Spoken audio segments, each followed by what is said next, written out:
મારું નામ પરવીન છે ભાઈ. આ 2-4 દિવસથી વરસાદ વરસ્યો છે રાપર ભચાઉમાં, બરાબર. પછી મારે આ બાજરીનો પાક કર્યો તો 2 મહિના પહેલાં. તો અત્યારે બાજરીનો પાક પડી ગયેલો છે. તો અત્યારે કોઈ અમને સરકાર કોઈ અમને સહાય આપે તો એમની વિનંતી કરીએ છીએ અમે. અમારે એંડા બાજરીનો પાક આખો પૂરો થઈ ગયેલો છે. લાખો રૂપિયાનો અમને નુકસાન આવી ગયો છે. પછી અમે 2-3 મહિનાથી અમે હરખા મહેનત કરી રહ્યા છીએ, પણ અમને કાંઈ આ વરસાદના કારણે અમને હવે એમાંને કાંઈ લેવા જેવું રહ્યું નથી, બરાબર. તો પછી અમને સરકાર કોઈ સહાય આપે એમને વિનંતી કરવા માંગીએ છીએ અમે. તો એટલી અમે વિનંતી કરીએ છીએ અમે. મારું નામ ડાયાભાઈ છે. આજે સખત 3 દિવસથી વરસાદ ચાલુ છે. તો આજે અમે લાસ્ટ 3 દિવસથી સખત વરસાદ ચાલુ છે. આજે લાસ્ટ સમજી લો કે 50 દિવસથી વરસાદ પડેલો નહોતો, તેમના બદલીમાં આજે વરસાદે 3 મહિનાનું ભગવાનને ભેરો આપી દીધો છે. તો એમાં તમે નુકસાની આજે સમજી લો કે જુવાર છે, બાજરો છે, મવડો બાજરો છે, એંડા છે, તલ છે, મગ છે, આવી તો સખત ઘણી બધી નુકસાની છે. લાખો રૂપિયાની ખેડૂતોની નુકસાની છે.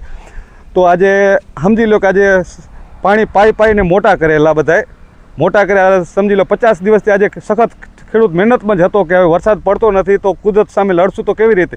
તો આજે આ મહેનત કરીને આજે કેનાલમાંથી કોઈને પાણી ખેંચીને લાવ્યા, કોઈ પોતાના બોરવેલમાંથી, કોઈ આ છે તે છે, સખત પાણી ખેંચીને સખત મહેનત ઉપર આજે કુદરત થોડોક રૂઠ્યો તો મહેનત ઉપર પાણી ફરી ગયું એવું લાગે છે અમને. ક્યાંક ને ક્યાંક કુદરત અમારા ઉપર મહેરબાન નથી. તો આજે કુદરતે અમને જરાક નુકસાની દીધી છે. તો સરકાર પાસે અમને નમ્ર વિનંતી છે કે હરેક ખેડૂતને થોડીક રાહત દે તો સારું છે, નહીં તો ખેડૂત પાયમાલ થઈ જશે. આજે ખેડૂતને નવો પાક ઊભો કરવા માટે, આ નવા પાક કાઢવા માટે, કારણ કે આ પાકમાં તો કોઈ લઈ લેવાનું છે નહીં. આ પાક તો સંપૂર્ણ નિષ્ફળ જ છે.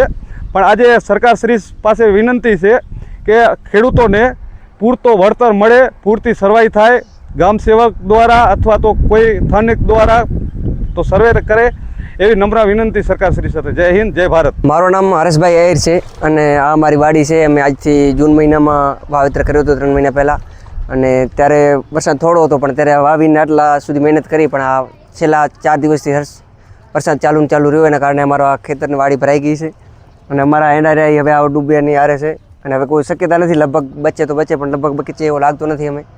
અને હવે આમાં અમને કાંઈ બીજો રસ્તો સૂઝતો નથી કે આ શું કરવું હોય. અને હવે સરકાર અમારા સામે જોવે અને કાંઈક વળતર આપે ખેડૂતોને તો સારું. એક અમારા સાથ નહીં પણ લગભગ બધા ખેડૂતોને આમ નુકસાન જ છે. તો બધા ખેડૂતો કચ્છના રહ્યા, એના લગભગ ખેતર ડૂબી ગયા છે, તળાવ ભરાઈ ગયા છે. તો એના સાથે સરકાર જોવે તો સારું. At SPU, education isn't just about today. It's about building a better tomorrow. Welcome to SPU, where innovation meets excellence. Study in a cutting-edge environment with programs across technical, medical and paramedical streams. Choose from 120+ courses in 14 disciplines. Train at our 812-bed multi-specialty hospital. Get career ready with 180+ placement partners and global university tie-ups. SPU, educating minds, empowering tomorrows.